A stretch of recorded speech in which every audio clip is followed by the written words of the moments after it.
I don't want like a Barbie nose or anything. I just want my hump taken down. My freaking crippling social anxiety.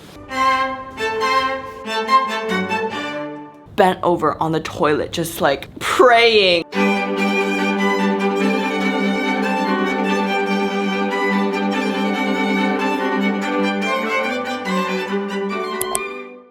This train is being diverted off this regular route. Please listen for train crew announcements.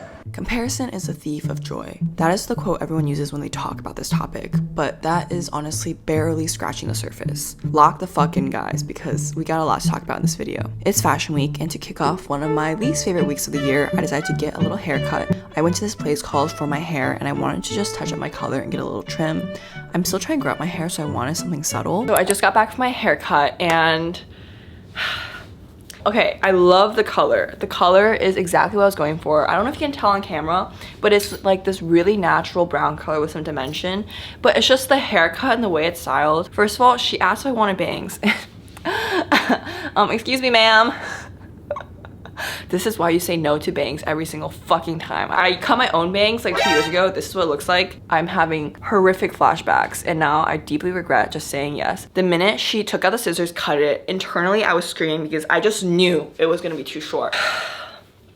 I don't know, I feel like the way it's styled right now, like the blowout, just makes me look like a 40-year-old mom. But it was quite a busy week.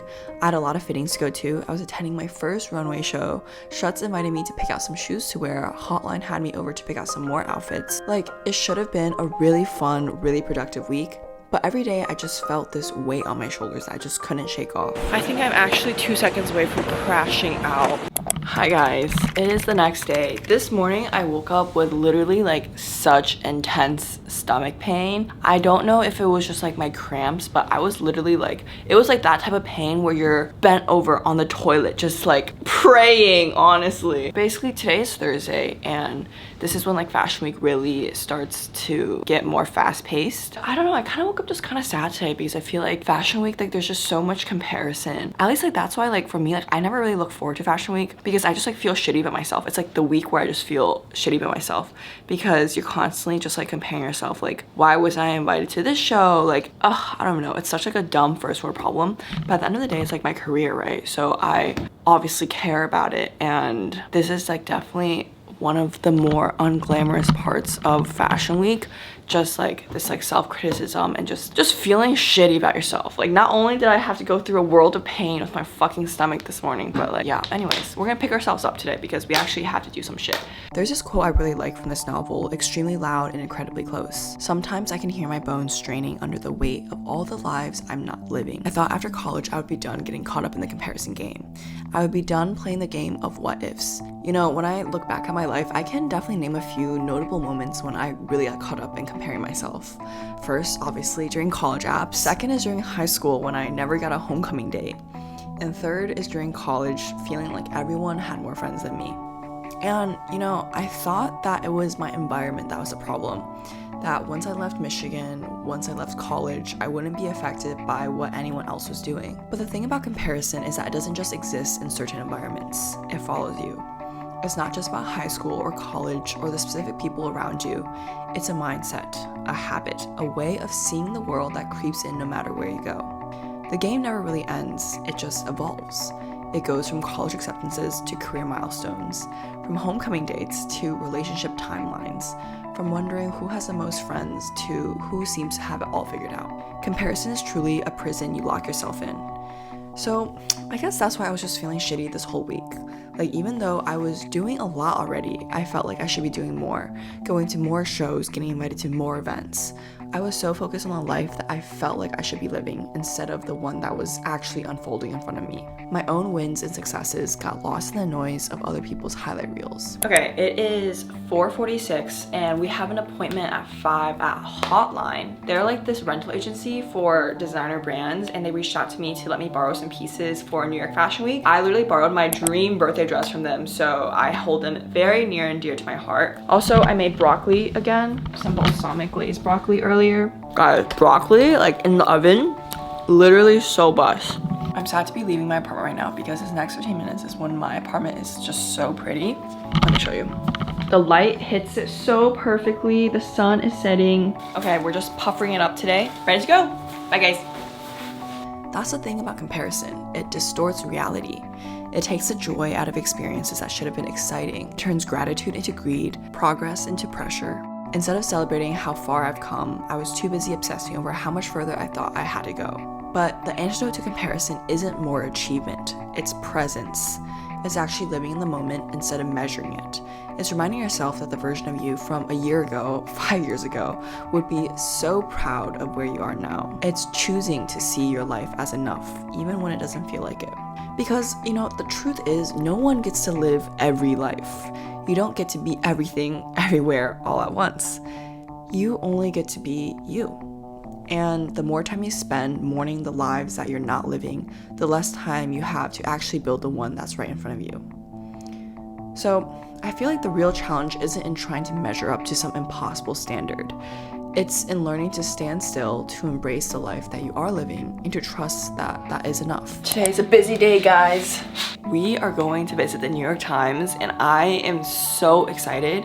Like, I cannot even begin to explain how big of a fan I am of the New York Times. I religiously listen to the Daily every single day. Love the New York Times, love their journalism, follow so many of their recipes from New York Times Cooking, obviously Wordle. I was so excited for this visit, and side note, but I didn't know that Times Square was named after the New York Times, because apparently when the founder first bought this plot of land, they only wanted to buy it if they could name that whole region Times Square. So that was super interesting. Basically, this visit was divided into 3 sessions. The first session was about processed foods, and then we heard an editor talk about financial well-being for the second one.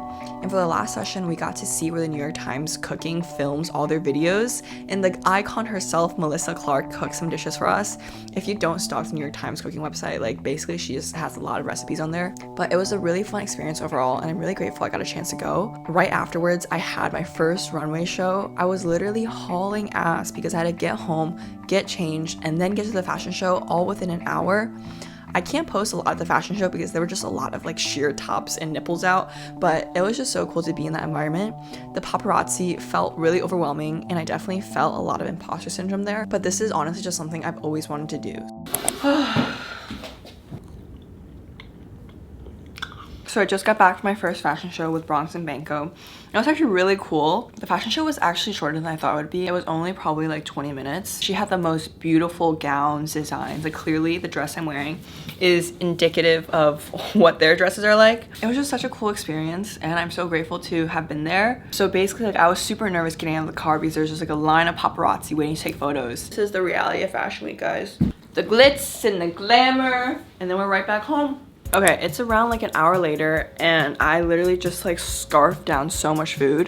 When I'm hungry, like, I actually turn into a fucking beast. Like, no one can stop me from eating my entire fridge. I had toast, I had salad, I had dried mangoes, I had canned chicken, literally everything in sight. I gobbled that shit up. I want to talk to you guys about something that I've been feeling recently, and that's plastic surgery. Okay, this is obviously such like a taboo topic, and I feel like I have so many mixed emotions about plastic surgery, because on one hand, like, there's been such an increase of cosmetic procedures in the past few years. Like, it's just so normalized for Gen Z people to just get Botox, get fillers. Like, so many influencers just promote it online. Like, you should be getting master Botox like every 6 months because this is how I slim down my face, which is crazy because I feel like 20 years ago or even 10 years ago, like, Botox was something like no one really talked about. But now it just feels like everyone and their moms have master Botox. There's definitely been a shift in like the discourse of how we talk about cosmetic procedures,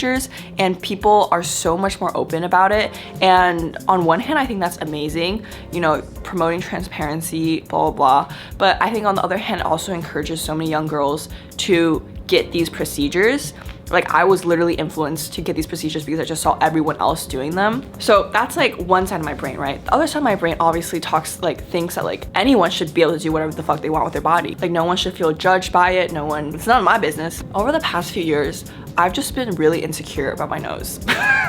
Okay, like literally a year ago, I booked a consultation with a plastic surgeon, and I got a consultation. Like, I was so close to getting my nose done. I was literally just gonna do it without telling my parents. But then I told my parents, and they were like, no. Basically, like, if you look at my nose, And also, I'm not posting this because I don't need you guys to comment like, oh, you have a great nose, blah, blah, blah, blah. Because if I were to get this procedure done, it really would just be for myself because I just look at my fucking face every day and ugh.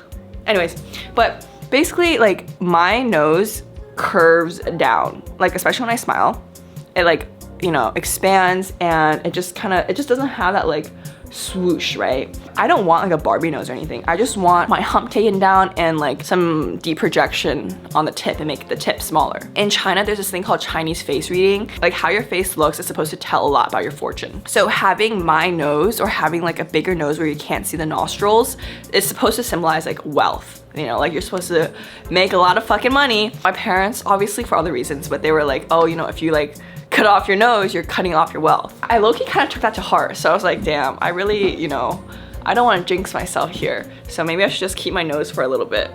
But I feel like I just get like waves of intense scrutinization on my nose where I literally just like, there's nights where I just cannot sleep because I'm just looking at old pictures of myself, looking at like scrutinizing like, oh, I just hate the way my nose looks with plastic surgery and obviously with like insecurities. It's just such a spiral that you can fall into. And I think especially in the industry that I work at, like the whole point on Instagram is supposed to be pretty. That's supposed to be like, you're supposed to just be the best you ever look. I don't really have a point to this rant. If you guys are feeling this type of way, just know that you're not alone. And I feel like it's such a normal thing. I honestly haven't really talked to my friends about this, but it's an internal battle, guys. Who knows? Maybe in 2 years I will get a nose job. But I think for now I am holding off. I don't know.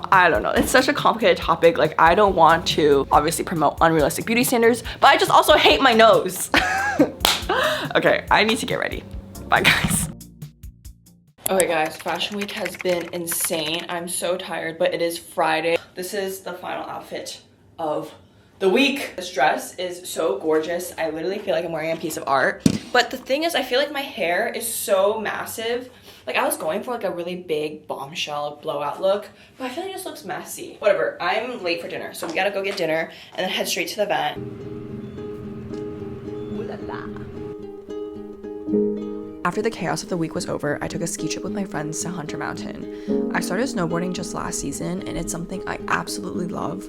I'm definitely still learning, but it was the perfect end to this week.